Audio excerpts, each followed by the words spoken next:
In Star Wars Rebels, we meet a mysterious Force-sensitive being known as the Bendu, who claims to represent the middle of the Force.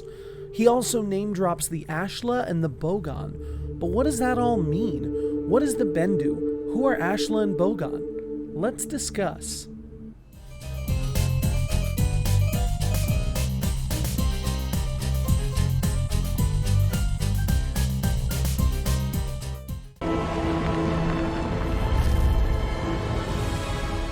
Hello. Jedi and Sith wield the Ashla and Bogan, the light and the dark. I'm the one in the middle, the Bendu. What do you call yourself?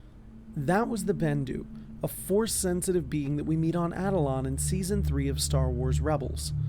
He is an ancient and mysterious being who claims to represent the middle of the Force. But what does that mean? Is that balance? Not quite, but we'll get there.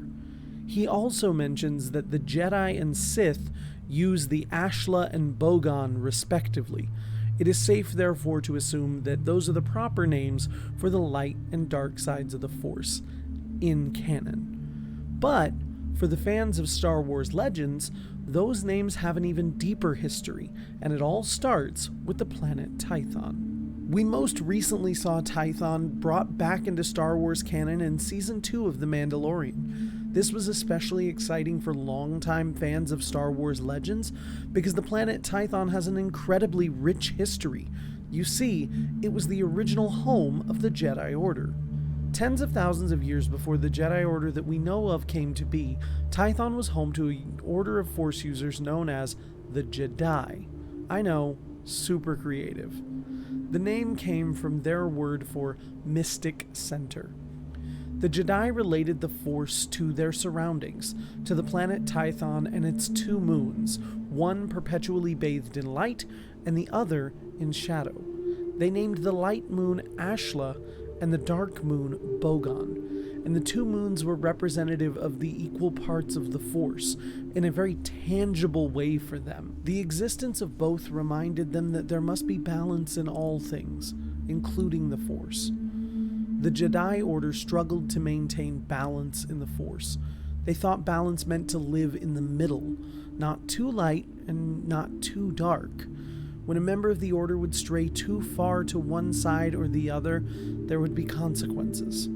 If you strayed too far to the light, you were sent to live on Ashla, there to contemplate Bogan and the darkness, and to try to find inner balance.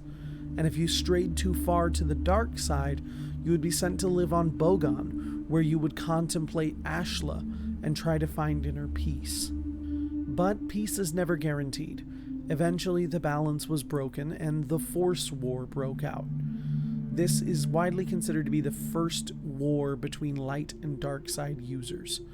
It's a long story, so we're not going to go into it too far, but the followers of Ashla rename themselves the Jedi Order, win the war, and eventually move on to liberate and settle other planets.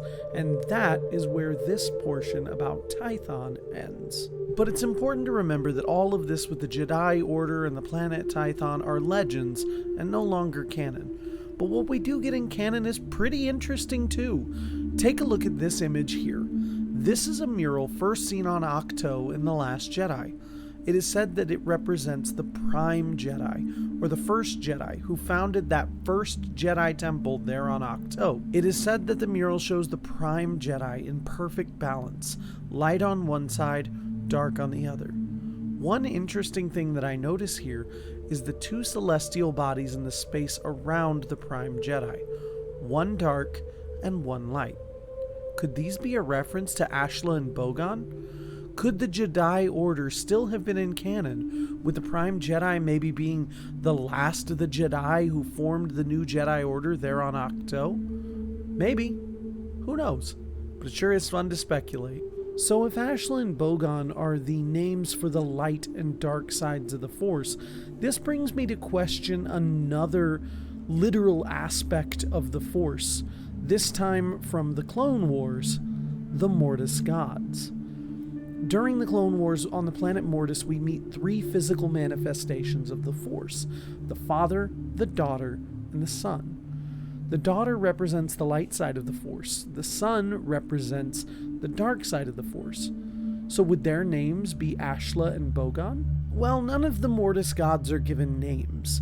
They're only ever referred to by their titles: son, daughter, father. So while it's possible that these could be their names, it is not confirmed. But I'll leave it to you to decide. From there, let's discuss the father and his relationship with the Bendu. See, if Ashla is connected to the light side and the daughter, and Bogan is connected to the dark side and the son, does that make the father related to the middle, and therefore the Bendu? I don't think so. Bendu represents the middle, where the father is, as I see it, representative of the Force itself, struggling to maintain a balance between the light and the dark. I don't really want to make this video all about balance in the Force, because I feel like that's a topic that deserves its own video. But I do think it is important to realize that the middle is not balance. When the Empire comes to Atollon, the Bendu tries to stay out of the fight, determined to remain in the middle. But when he is finally pressed, we see a powerful darkness emerge from him. He is a frightening torrent of power and emotion, and seems anything but balanced. In the end, I think the Bendu provides the lesson that while light and dark will both exist in the cosmic force, true balance is not their equal representation, but rather the understanding of both and the submission to the true will of the Force. I hope this was a fun Star Wars history lesson. I hope you understand the Force a little better, and the Ashla, the Bogan, and the Bendu, and what all of those words mean. Who knows how much more about Tython will be made canon in the future, or what sort of changes they'll make going forward. But for now, this works for me. May the Force be with you. Questions, ideas for more content? Leave a comment down below. And don't forget to like and subscribe for more Star Wars content. Make sure to hit the bell so you never miss a thing. Follow me on Twitter at OneJediStarKiller, and follow along on TikTok for more bite-sized content at Jedi_Starkiller. And don't forget, may the Force be with you.